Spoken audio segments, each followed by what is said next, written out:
everyone, so let's go for another hiking adventures or nature adventures. So this time is different, so we'll go to the beach. So ito yung beach na secret beach dito sa Hong Kong. So they call it Cape de Aguilar Secret Beach. So ito yung beach na tago, guys. So kailangan yung mag-hike muna bago mapuntahan ito. And then ang ganda lang nito ng beach na to kasi sulong-sulong mo na siya. And parang nag-rent ka lang na beach na to kasi walang gaanong tao. And then if you want to go on this beach, kailangan yung magdala ng tarp para may masilungan kayo or tent. Ganun. So sakay kayo ng bus number 9 from Shao Kei Wan. So baba kayo dito sa Cape de Aguilar. And then dito, guys, na side na to, dito yung daanan. So madamo yan dyan. So 3 to 5 minutes na talaga. Or kung mabagal ka maglakad, 5 minutes na talaga papunta dito. So ito yung daanan. So ganyan. And then syempre may nadaan ako ng saging. Kaya ko siya binidyohan. Sayang naman yung banana, tinapon na nila. Hindi na nila siguro kayang kainin. So, yun. So, magdala din kayo ng food dito and enough water. So, sa place na to. So, ayan yung mga dadaanan dito, guys. Hindi gaanong Ayan si Ate Feli. Hello to Ate Feli. Thank you for bringing my cake. So, ito yung hike na dahil gusto kong mag-beach na naman on my birthday. On my birthday, guys. So, kaya yan. Si Ate Feli may dalang cake. Thank you, Ate, for the cake. So, yan ang ganda ng view dito, guys. So, syempre, kailangan muna nating mag-hike and be careful na lang dito kasi hindi siya madali yung daanan. So sa mga sa mga baguhan or mag-shoes kayo and leggings, huwag kayong mag-shorts, okay? Kasi nako, sayang yung legs. Sayang yung legs. Pinakinis mo yan, huwag mo markahan. So ito yung dadaanan dito, guys. So itong video ay may papunta at pabalik. So para matingnan natin yung sunset. So, we're waiting for the sunset here. So, ito ay maganda siya. For me, sa lahat ng beach na napuntahan ko dito sa Hong Kong, ito yung the best. Ito yung maganda. So, lang yung daanan papunta dito. Hindi siya tabi ng sasakyan, kaya hindi siya polluted. Diba? Hindi siya crowded din, itong beach na to. So, for me, kasi hindi ako mahilig sa maraming tao, mas gusto ko yung alone. So, ito yun. So, ito yung daanan, guys. So, must be careful. So, malalaking bato. Hindi siya, crowded nga, pero hindi siya easy na puntahan, ha? So, sa mga bago lang nag-hike or kakahike mo lang, so okay lang din naman, mga 30 minutes na talaga yung pababa. Okay lang naman yung daanan para sa amin, pero mag-ingat kasi dito yung daanan, guys, is hindi siya easy. At saka wag kayong pumunta dito na maulan, ha, kasi madulas. So may water yan dito. So may kasi may yan dyan, may stream yung daanan dito. So hindi siya easy. So, mag-ingat kayo kapag kayo ay nag-hike. Tingnan nyo to, Yan, ito yung daanan. So, pwede ka na sumiga dito. Dito na yung parcel mo. Ganun. Joke lang. So, ito yung daanan. Papunta pababa doon. So, may stream. Ito yung sinasabi ko sa inyo na may stream dito. So, mag-ingat-ingat. At saka pag maulan, may tubig yan dito, guys. So, kaya lang, syempre, maaraw yung pupunta namin. So, walang tubig. So, para sa amin, napaka-easy lang. Pero pag pagkuhan ka, syempre, mahirap. So, kaya mag-ingat. Sa lahat ng hike nyo, sa lahat ng pupuntahan nyo, kailangan nating magdobli ingat, guys. Mahalin ang buhay. Okay, so ito yung sinasabi ko na medyo madulas dito sa part na to. At saka especially kapag maulan, hindi to siya easy. No? Hindi siya easy peasy. Ayan, Yan, siguro may dito. Pag maulan, siguro tong tubig dito malakas. I'm not sure lang kasi hindi ako napuntang maulan. So, we are here sa the beach na. So, yan, guys. So, syempre, may photo shoot na naman tayo because it's my birthday. So, thank you Ate Jen. Thank you Ate Jen for my beautiful photos. And Ate Feli too. Thank you. Thank you so much. So, si Ate Feli at saka si Ate Jen, yung laging kong kasama kapag nag-hike. Kapag gusto ko na mag-isa, hindi mag-isa lang ako. Ganon guys. Ganon.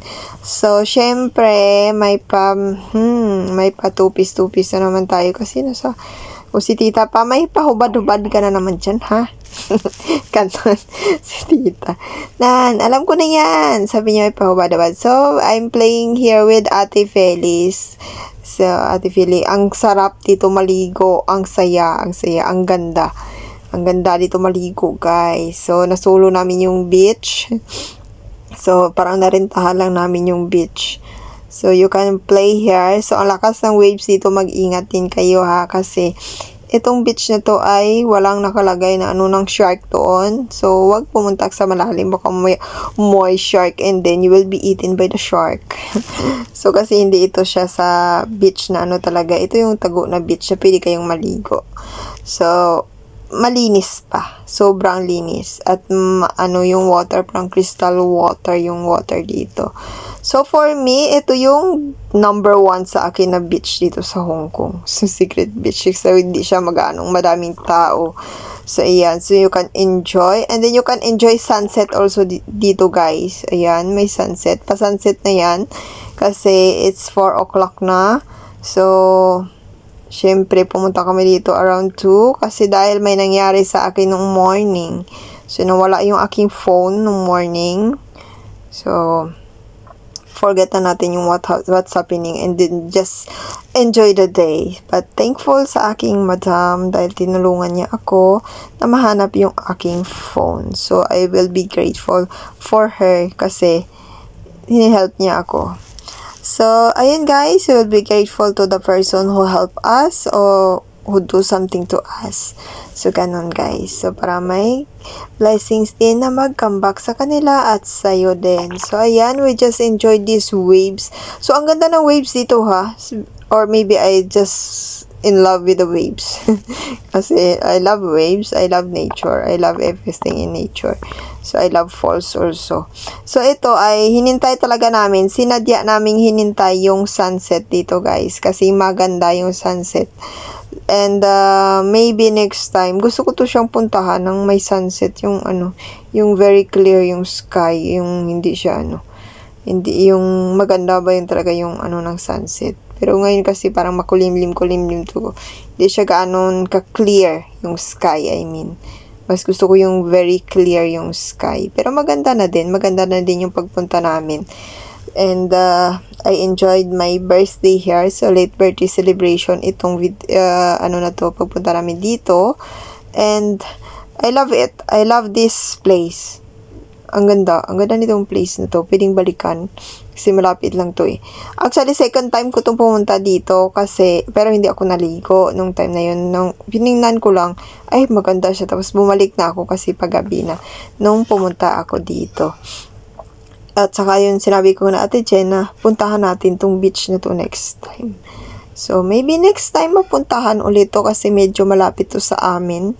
At pwede dito magtambay-tambay. Or maybe next time we can buy, we can buy tarp na or something like big umbrella. Or something like can buy a tarp na. Para mailagay dito, para may tarp. At pwede din dito guys magbanlaw kasi may banlawan dyan, may stream na babanlawan. So, andyan sa gilid. So, pwede kayong magbanlaw dyan sa may gilid. Sa may banda, dito ba ng gilid. So, dito na pabalik na kami. Ito yung sinasabi ko sa inyo na daanan. Kasi nung papunta, hindi ko siya na-videohan. So, pabalik, sinadya ko talaga to na mag-video para sa inyo. So, ayan si Ate Jen. So, hindi siya easy yung daanan, guys.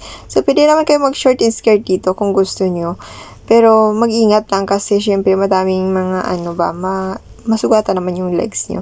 Yan, kaya, diba, sabi ko sa inyo, may stream dito. Kaya, pag maulan, hindi talaga to siya, recommended na puntahan itong beach na to. Kasi, pwede kayong madulas or ano mangyari sa inyo. Okay? Mag-ingat. Mag-ingat-ingat. So, ayan.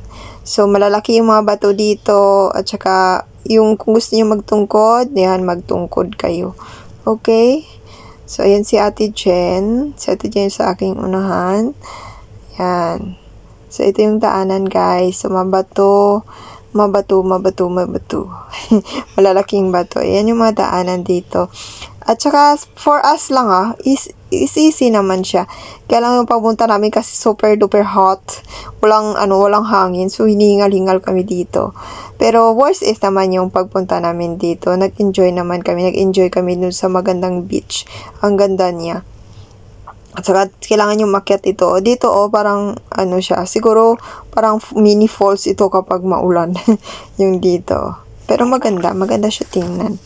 Maganda tong stream. Stream kasi ito eh. So, ayan. Falls yata yan dito pag maulan. Kasi mataas. Tingnan nyo siya. And then, so, ayan si Ate Jen. Si Ate Philly yung sa aking unahan. May lubid naman yan dyan, guys. Pero hindi hanggang taas. Kaya nga sabi ko sa inyo, kapag maulan, madulas siya. So, ayan lang yung ating Cape de Aguilar Secret Beach, guys. So, this is a beautiful beach here in Hong Kong. So, thank you for watching, guys. Please don't forget to like, comment, and share if nagustuhan itong video. God bless you and take care always. Please respect each other and be kind always. See you again for the next adventure, guys.